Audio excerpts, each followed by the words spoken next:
Hello everyone and welcome back to my Bold and Beautiful 29 YouTube channel. I hope you guys are having a wonderful day. Before we start, please hit the subscribe button and give this video a thumbs up. At Lee's place, Luna lies unconscious as Lee and Sheila look on. Sheila can't believe her granddaughter is alive. Sheila sensations that Lee saved Luna just as she formerly saved Finn. Lee tells her there are no guarantees. Sheila, speaking for all of us, asks why she did this given how she feels about her. Why did you save her? Lee sighs that knowing Luna's life was in her hands in the sanitarium shifted commodity inside of her. She was looking down at her poor bastard, her granddaughter. Sheila suppositions she couldn't help herself. Lee confirms she was feeling for Luna, feeling perhaps she could be forgiven after all. Her selfish, medicine-overran family defiled the girl. As Luna teetered between life and death, she decided to do everything in her power to save her. She'll rehabilitate her. Sheila states the egregious, "You saved my granddaughter's life." Sheila asks why Lee didn't save Luna at the sanitarium where she has a platoon of croakers and nursers. Lee says if she did that, she'd go to captivity for the rest of her life. She nearly let her pass knowing that was her fate. Rather, she slipped her down an expedience of giving her a true chance at redemption now. It's a waiting game. The longer she stays unconscious, Lee trails off. She just needs her to wake up before it's too late. At Forrester, Will and Electra make out in the main office. He tells her how sexy she's and talks snappily turns to Luna being gone thanks to his family. They agree that the croakers who saved him are icons. Across the hall, Bill tells Katie he'll always be indebted to Grace Buckingham. Ivy interrupts Will and Electra's discussion about Luna to ask if it's true Liam will survive. Will exclaims, yes. Will leaves, and Ivy and Electra convene to go over how hard it would have been for the jewelry developer to say farewell to Liam. Electra feels the relief too knowing Luna is out of their lives ever. At Bill's place, Hope and Liam rant and pace as they recap Grace scamming Bill out of $1 million. Liam roars, "Because I didn't have brain cancer." They call the Buckinghams a bunch of names and question why Grace didn't just go to the police. Liam's phone lights up its Finn letting him know the croaker turned herself in. Hope goes over what Grace put Liam through, and he realizes there's someone differently he has to call. Hope thinks Bill will want to kill the croaker when he finds out. Liam nods, yep, and calls his father to come home. After decoupling, Liam tells Hope that his pater will go nuclear. Talk turns to Luna being unfit to hurt anyone ever again. Bill arrives and asks what's going on. Liam walls, "We've a story to tell you, and you're going to have a hard time believing it." His son alludes to Finn's questions and reservations before revealing that he was right. It wasn't true. Mistaking, Bill thinks Liam means he still has a excrescence. Liam explains he no way had one. Hope says the $1 million he wired was to pay off Grace's ex-husband's gambling debts. She made up the brain excrescence when he'd the brain bleed. It was a fiddle.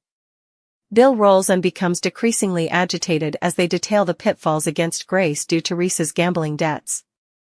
Bill vows that the wine will pay and pay dearly. Grace Buckingham will wish that she no way met me. She swears Sheila to secretiveness. Sheila nods and asks for a moment with Luna. Formerly alone, she tells her she's strong and has her blood running through her modes. She pleads with her to wake up. Predictably, Luna squeezes her hand. Sheila calls Lee and it's not long before Luna opens her eyes and grins, seeing Sheila and Lee together and beaming down at her. Lee and Sheila, overjoyed, gush that her grandmothers are there for her. Liam's cancer opinion affected numerous lives, not just his. The cancer dread traumatized Steffi and Hope as they bothered their daughters would lose their father. Indeed more, Steffi and Hope watch deeply about Liam, and they don't know what life would look like without him. Grace believed that her plutocrat grabbing scheme would be a quick way to get the cash she demanded to clear her ex-husband, Reese gambling debts. But she got further than she bargained for when Bill comes after her for lying about his son's health. Grace told Finn what we all suspected, Liam no way had brain cancer. She just demanded $1 million to keep her children safe. It was a big taradiddle and caused torture to numerous people. Liam believed he was a dead man walking, egging him to cover Steffi from Luna attack. Grace still doesn't understand the weight of the situation. In her mind, it was an inoffensive taradiddle. Liam is okay and not going to die, so no detriment done. Finn dissented with her assessment of the situation, demanding that Grace tell Bill about the fiddle. He doesn't know how Bill will reply, but he assumes it wouldn't be an affable discussion. While Grace hasn't told anyone about the fiddle. But Finn will probably modernize Bridget. Bridget was suspicious of Grace's motives and experimental surgery, so chancing out it was all a fiddle might not surprise her. Bill will be completely shocked. He believed the surgery saved his son's life. He no way suspected anything shady about it. In fact, he told Finn that the surgery was the stylish million he's ever spent, and I would have paid 100 million to save my boy's life. When Hope and Steffi learn about the scheme, they will have a many choice words for Grace, too. Grace could face charges over the theft, but presumably doubtful.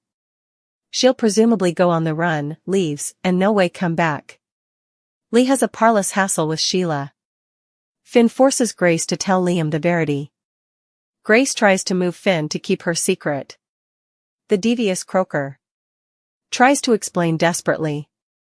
Please, keep this our secret. Grace says that Reese has people he owes plutocrat to. Those people are coming after her, Zoe, and Paris. What if they want further plutocrat, Finn asks. Grace promises she wouldn't do commodity like this again. She can't lose her medical license, this is her life. She continues soliciting Finn to keep quiet. Grace asks if he's going to tell anyone. The croaker says no, also adds that Grace is going to tell Liam the verity herself. Liam sits by while Hope addresses to Brooke on the phone. She rambles about Brooke's accident to Liam after the phone call. The case addresses about Bill doting on him. Liam mentions the $1 million. Hope gushes about Liam being a good man and good father. Cleric asks for Sheila's help, but she's lost in study. Sheila is allowing about Lee. She reached out to her again. Cleric reminds her Luna is dead. She needs to say goodbye. Deacon says it's a good thing that Luna is gone. Sheila gets worried. The eatery proprietor suggests she forget each about Luna. Sheila is worried and doesn't anticipate him to understand. Cleric just doesn't want her to be in any further pain. They hold hands and also Sheila walks down. Where are you going? Sheila says to find Finn. The waitress adds that Steffi is out of city and they might be suitable to actually get on. Sheila goes to Lee's office and sees she's not there. She starts to text until April says the croaker is on leave. They talk about nursing stuff. April adores Lee and is really sorry about Luna. Sheila asks if April can tell her where Luna's remains were transferred. She's Luna's other grandmother and Finn's birth mama. April agrees to look into it because she's Finn's mama and Luna's grandma. Still, April notices on the computer there are no records of Luna's death. She suggests that Lee be communicated directly. April rushes out of the office. Lee addresses to an unconscious Luna. The croaker looks at all the outfit around the room. Luna needs further drug. Lee needs to make a run to the sanitarium for specifics. Lee wanders into her office, hitting into Sheila. Lee drops a big bag of drugs and inventories. Sheila says she's been trying to reach out to her, but Lee frenetically puts the medicines back in her bag. Where's my granddaughter? Back at the secret medical suite, Luna lies motionless. Finn and Grace enter Bill's house. Hope and Liam gush about Grace being a saint. Grace says they can do this another time. Liam insists she stay. Finn says Grace is there to tell Liam the verity about his brain excrescence.